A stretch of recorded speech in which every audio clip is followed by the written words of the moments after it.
যে ভুয়া নিলাম খরিদ করে আমাদের একটা কেসের মধ্যে ফেলে দিচ্ছে। 1 বছর আগে পাকিস্তান আমলে যে ইয়েগুলি জমিগুলি তারা আমাদেরকে বন্ধুক দিছিল স্যার, ওই লিজ দিছিল, সেটার বিরুদ্ধে তারা কেস সাজাইছে। আমরা 60 বছর আগে আমরা নিলাম কিনছি এই কথা কয়ে স্যার কেস করে দিচ্ছে। আমরা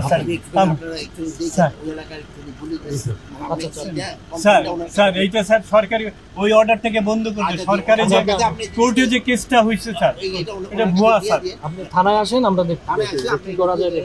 92 এসএ অ্যাক্টে পাকিস্তান আমলে সরকার আমাদেরকে একটা জমি দিছিল 70 বছর আগে, 70 বছর আগে চলে গেছে নিয়মতান্ত্রিক উপরে।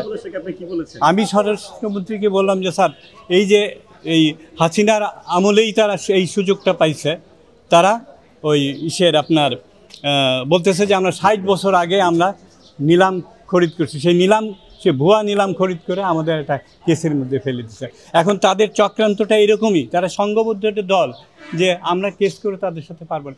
যেহেতু 60 বছর পর আসে কেন তারা এই একটা তৈরি করে, কাগজ তৈরি করে আমাদেরকে এরকম একটা সমস্যার মধ্যে ফেলে। কোর্টের এটা উচিত এই এতদিন পরে যে এটা তারা এই ভুয়া করছে, তারা যে আপনার কাগজ তৈরি করে তারা কোর্টে সাবমিট করে, এটা বাতিল করা হয়। এটা সম্পূর্ণ উনি বললেন যে থানায় ওনাদের সাথে কথা বলতে। না আমি ভাবি না, কিন্তু আমার একটা বিশ্বাস ছিল যে আমি কৃষি ব্যাংকের ম্যানেজার ছিলাম, আমি যে লেখাপড়া কিছু জানি।